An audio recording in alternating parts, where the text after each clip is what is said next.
শুভ নববর্ষের প্রীতি শুভেচ্ছা আর অভিনন্দন গ্রহণ করবেন। আমার নাম অরিজিৎ পাল। আমি বিশ্বকবি রবীন্দ্রনাথ ঠাকুরের কৃপণ আবৃত্তিটা পড়ে শোনাবো। আমি ভিক্ষে করে ফিরিতেছিলাম গ্রামের পথে পথে, তুমি তখন চলেছিলে আমার স্বর্ণরথে। অপূর্ব এক স্বপ্ন সম লাগতেছিল চক্ষে মম, কি বিচিত্র শোভা তোমার, কি বিচিত্র সাজ। আমি মনে ভাবতেছিলাম, এ কোন মহারাজ?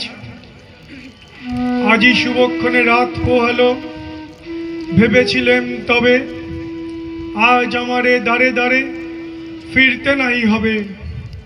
বাহির হতে নাই হতে কাহার দেখা পেলেম পথে, চলিতে রথ ধনুধান্য ছড়াবে দুই ধারে। মুঠা মুঠা কুড়িয়ে নেব নেব ভারে ভারে। দেখি সহসা রথ থেমে গেল আমার কাছে এসে।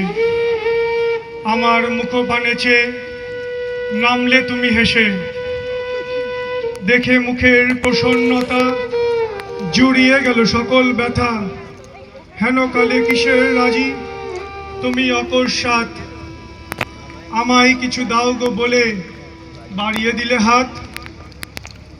মরি একই কথা রাজাধিরাজ, আমায় দাও গো কিছু।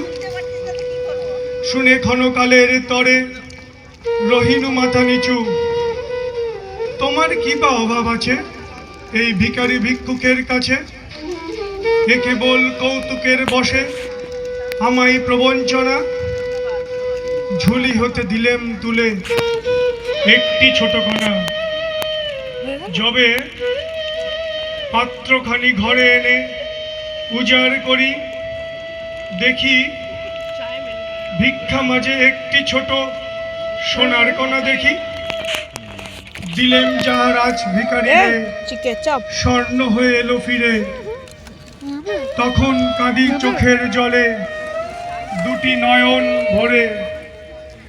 তোমায় কেন দিইনি আমার সকল শূন্য করে। নমস্কার। খুব সুন্দর কবিতাটি কিন্তু খুব